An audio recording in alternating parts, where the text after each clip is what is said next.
তোমরা কি মনে করো যে তোমাদেরকে এমনি ছাড়িয়া দেওয়া হইবে যখন পর্যন্ত আল্লাহ না প্রকাশ করেন তোমাদের মধ্যে কাহারা মুজাহিদ ও কাহারা আল্লাহ তাহার রাসূল ও মুমিনগণ ব্যতীত অন্য কাহাকে অন্তরঙ্গ বন্ধুরূপে গ্রহণ করে নাই?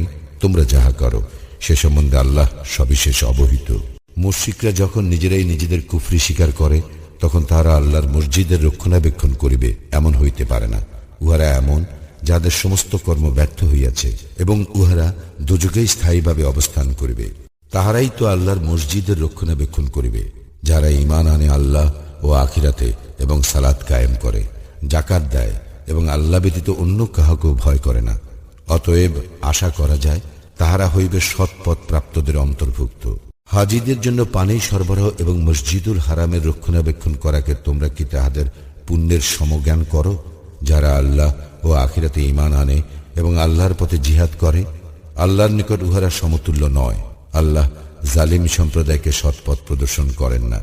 যাহারা ঈমান আনে, হিজরত করে এবং নিজেদের সম্পদ ও নিজেদের জীবন দ্বারা আল্লাহর পথে জিহাদ করে তাহারা আল্লাহর নিকট মর্যাদায় শ্রেষ্ঠ, আর তাহারাই সফল কাম।